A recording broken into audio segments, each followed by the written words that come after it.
किन्नर चुड़ैल। गोरखपुर नाम का एक गांव हुआ करता था। उस गांव में ज्यादा लोग नहीं रहते थे। उस गांव में एक गर्भवती विधवा औरत रहती थी। उस औरत का नाम कमला था। कमला अपने घर में अकेली रहती थी।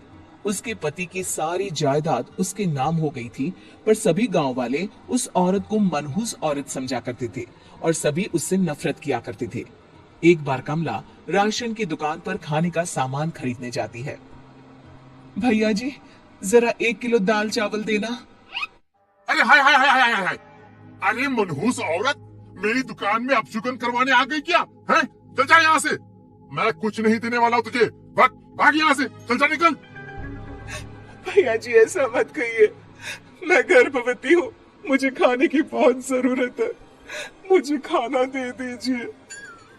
दुकानदार कमला को वहां से धक्के मारकर भगा देता है।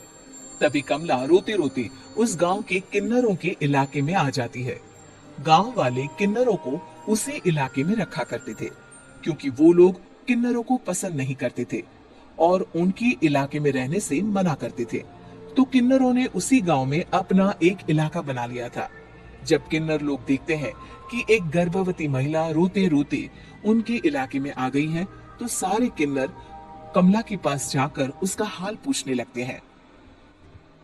क्या हुआ बहन, तुम्हारी गर्भवती अवस्था में इतनी बुरी हालत कैसे है? तुम रो क्यों रही हो? तुम डरो मत, हम तुम्हें कोई नुकसान नहीं पहुंचाएंगे। तुम शांत होकर सब बताओ कि हुआ क्या है। मैं कमला हूँ, मैं गांव के दूसरे इलाके से आई हूँ। 2 महीने पहले ही मेरे पति की मौत हुई है। मुझे गांव के लोग मनहूस मानते हैं, क्योंकि मैं विधवा हूँ और गर्भवती भी। वहाँ के लोग मुझे खाने के लिए कुछ बेचने के लिए भी तैयार नहीं, जिससे मेरा गुजारा नहीं हो रहा था। कोई बात नहीं कमला, हम तुम्हारा ख्याल रखेंगे। किन्नर लोग कमला को एक खाली घर में रहने के लिए जगह दे देते हैं और उसकी देखभाल भी करते हैं। कुछ ही महीने बाद कमला अपने बच्चे को जन्म देती है, पर अफसोस, कमला बच्चे को जन्म देते ही अपनी जान गंवा देती है। जब सब किन्नर बच्चे को देखते हैं तो बहुत खुश हो जाते हैं, क्योंकि वो बच्चा भी किन्नर ही था। कमला ने एक किन्नर बच्चे को जन्म दिया था। अब इस बच्चे की देखभाल कौन करेगा? हम तो इस बच्चे को गांव के दूसरे इलाके में भी नहीं भेज सकते। अरे तो क्या हुआ, इस बच्चे की माँ नहीं रही तो हम इसे पालेंगे। अब ये हमारे इलाके में रहेगा, हमारे साथ रहेगा। फिर वो किन्नर उस किन्नर बच्चे को गोद ले लेते हैं, उसका नामकरण कराते हैं। उस किन्नर बच्चे का नाम शक्ति रखा जाता है। देखते ही देखते शक्ति बड़ी होने लगती है। उसके रंग रूप बहुत सुंदर थे। वो बहुत सुंदर किन्नर दिखती है। एक दिन शक्ति एक किन्नर से पूछती है, माँ जी सुनिए ना, ये गांव के दूसरे इलाके में भी तो लोग रहते हैं, तो हम वहाँ क्यों नहीं जाते? हम उनसे अलग क्यों रहते हैं? शक्ति, क्योंकि वो लोग हमारे जैसे नहीं, वो लोग हमें पसंद नहीं करते, इसीलिए हम उनसे अलग रहते हैं। क्यों? वो हमें क्यों पसंद नहीं करते? मुझे एक बार उस इलाके में जाना है, मैं एक बार वहां जाकर घूम कर आऊं। शक्ति, खबरदार, जो तू उस इलाके में कभी भी गई तो अपनी जान नहीं गंवाना चाहती तो उस इलाके में कभी कदम भी नहीं रखेगी, समझी? इतना कहकर वो किन्नर वहां से चली जाती है। शक्ति उस किन्नर की बात सुनकर बहुत रोती है। माँ जी, ऐसा कैसे कह सकती है? उन्होंने इतनी सी बात के लिए मुझे इतना डांटा। अब तो मैं उस इलाके में जरूर जाऊंगी। फिर एक दिन शक्ति गांव के दूसरे इलाके में चुपके से जाती है। ये लोग तो हमारे जैसे ही इंसान हैं, तो ये हमसे नफरत क्यों करते हैं? जब शक्ति उस इलाके में पहुंचती है तो गांव के सारे आदमी उसके रूप से मोहित हो जाते हैं। वो लोग ये अंदाजा नहीं लगा पाते कि वो किन्नर है। शक्ति की सुंदरता देखकर सारे गांव वाले उसकी तारीफ करने लगते हैं। तभी गांव का चक्कर लगाने गांव के जमींदार का बेटा हर्ष वहां पहुंचता है। हर्ष भी दिखने में बहुत सुंदर होता है।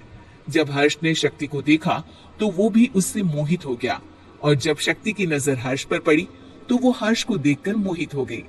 आपको पहले कभी इस गांव में देखा नहीं। इस गांव में आप नए हैं क्या? जी नहीं, वो मैं बस। तभी शक्ति बोलते बोलते रुक जाती है और मन में सोचने लगती है, अगर मैंने इनको बता दिया कि मैं दूसरे इलाके से आई हूँ तो वो समझ जाएंगी कि मैं किन्नर हूँ, इसलिए मुझे इनसे झूठ ही बोलना पड़ेगा। शक्ति हर्ष को कहती है, जी हाँ, मैं इस गांव में नई आई हूँ, यहाँ अकेली रहती हूँ। वैसे आप कौन है? आप भी इसी गांव में रहते हैं? जी हाँ, मैं इस गांव के जमींदार का बेटा हूँ। आपको किसी भी चीज की जरूरत पड़े तो आप मुझे बता देना, मुझे अच्छा लगेगा। ऐसे ही शक्ति और हर्ष एक दूसरे से रोज मिलने लगते। वो दोनों अपने प्यार का इजहार करने एक दूसरे से मिलने जाते हैं। तभी शक्ति का पीछा करते करते एक किन्नर वहां आ जाती है।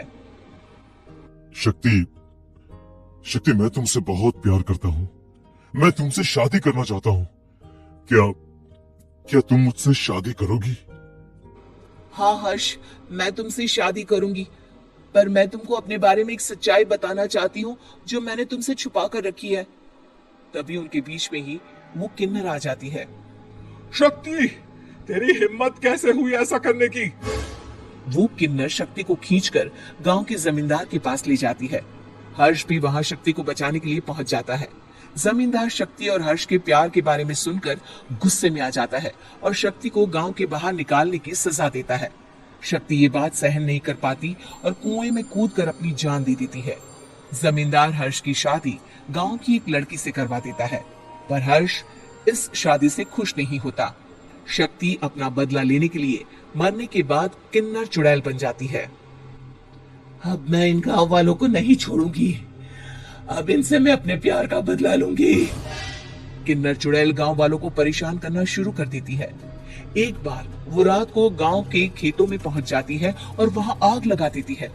सारी फसल जल के राख हो जाती है। जब एक आदमी रात को उठकर देखता है कि खेत में आग लग गई है, तो वो वहां पहुंच जाता है। वो देखता है कि खेतों के बीचों बीच एक किन्नर चुड़ैल खड़ी है और वहां खड़े होकर ताली बजा रही है। गांव वाला किन्नर चुड़ैल को देखकर बेहोश हो जाता है।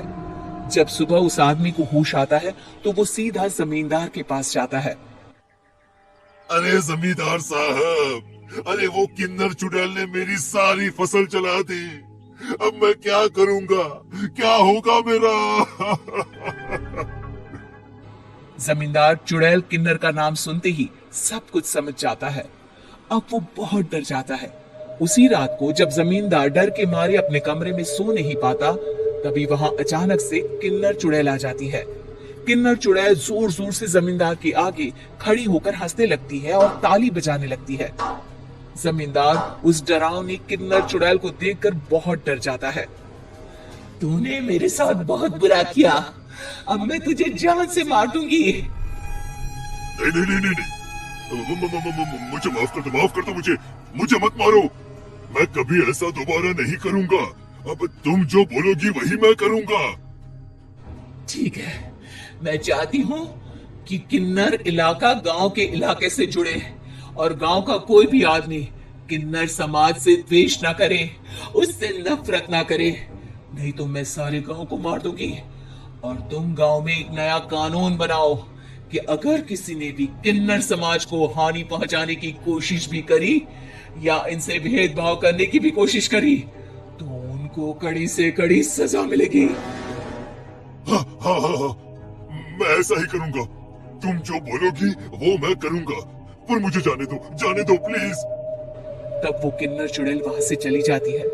गांव का जमींदार किन्नर चुड़ैल का कहा मानते हुए दोनों इलाकों को एक कर देता है और नया कानून भी लागू कर देता है। तब से वहां किन्नर समाज और बाकी गांव वाले शांतिपूर्वक रहने लगते हैं।